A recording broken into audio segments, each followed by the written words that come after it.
কোন জায়গায় কি বলতে জানি যাই পোকাচোরা কি লেগে বলে জানি যাই একদম বাস্ত করে দেবো সব একদম। আগামীতে আবারও দেখা হওয়ার প্রত্যাশা নিয়ে আজকের মতো এখানেই। আমার কথার মধ্যে যদি ভুল থাকে সেটা আমার অজ্ঞতা, আমার মূর্খতা, আমার ব্যর্থতা। আল্লাহ যেন আমাকে ক্ষমা করেন। ভালো যদি কিছু বলে থাকি সেটা আল্লাহ রাব্বুল আলামিন তৌফিক দিয়েছেন, শুকরিয়া তার। আর আমার চেয়ারম্যান সাহেবের মনে হয় ছোট একটা উত্তর দেন একটু। আপনারা সারা বাংলাদেশে হুজুর নাম করা হুজুর কত? মোবাইলে দেখলাম যে 5 জনের 5 রকম মত এই নামাজে। আপনারা হুজুর, আপনাদের পিছনে হাজার হাজার লোক নামাজ পড়ে, আপনাদের মধ্যে 12 রকম মত কেন? এটা একজন বলল, প্রথম যে লোক বক্তব্য দিলে আলহামদুলিল্লাহ ছিল না পড়লে তার পিছনে দাঁড়ায় নামাজ হবে না। আচ্ছা, মানে এখন মূল প্রশ্ন হলো আমাদের মত এত বেশি কেন?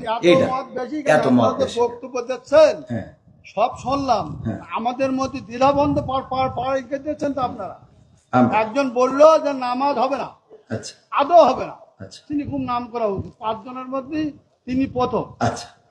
দুজন বললো আদৌ নামাজ হবে না, পিছনে আরামদায়ক সূরা যদি না পড়ে।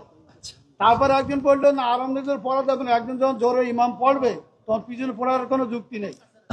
5 জনের 3 জন একমত, 2 জন একমত, আমরা কোন পথে যাবো? এখানে বিষয়টা হলো ইখতিলাফ আলেমদের না বাবারে। আমার তো তাহলে এবার আমি একটু উত্তর দিই, সেটা হলো আমি তো অত বড় হুজুর এই বিষয়ে বড় হুজুর উত্তর দিক নাকি? আমি শুধু এতটুকু বলি, সেটা হলো ইখতিলাফটা আলেমদের, এই ইখতিলাফ এটা এখন শুধু না, বিশ্বনবী সাল্লাল্লাহু আলাইহি সাল্লামের সাহাবীদের যুগেও ইখতিলাফ ছিল। এটা মত পার্থক্য থাকবে। আপনি একজন চেয়ারম্যান, বাংলাদেশে অসংখ্য চেয়ারম্যান আছে না নাই? তো সব চেয়ারম্যান কি একই সুরে কথা বলে?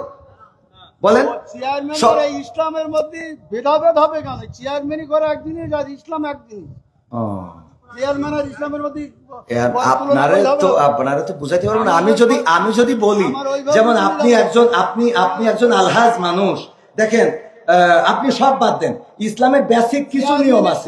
ইসলামের কোনো সম্পর্ক নেই। আচ্ছা, ইসলামের তো আপনি হজটা করেছেন, তাই না? হজ করেছেন না? আমি যে প্রশ্নটা আপনার কলাম এখানে 600 লোক আছে, আপনি সঠিকভাবে উত্তর সঠিকটা আপনি তো উত্তরের আগেই তো বকর করতেছেন। আমার উত্তরটা দিতে দেন, আমার কথা তো বলতে দেবেন। তা বলতে না দিলে আমি কি করে বুঝাবো? ফালতু কথা বলি যে বলো, খবরদার ল্যাঙ্গুয়েজ সোজা করেন না, সোজা করে দেবো কিন্তু ল্যাঙ্গুয়েজ সোজা করে বলেন। আমি বলছি আমার কথা তো বলতে দেবেন, ল্যাঙ্গুয়েজ সোজা করে দেবো কিন্তু একদম। বিয়াদব লোক কম নাগাদ ভগর করতে আমি খাবার দেবো, একটা চোখ বাসটা করে দেবো কিন্তু একদম। আমি প্রশ্ন করলাম যে একজন লোক বলতে যে আলহামদুলিল্লাহ নামাজ পড় না, শুরু না বললে নামাজ হবে না, ফালতু করতেছি। আমি বলছি আমার উত্তরটা কোন জায়গায় কি বলতে জানি যাই পোকাচোরা কি লেগে বলে জানি যাই কম নাগাদ।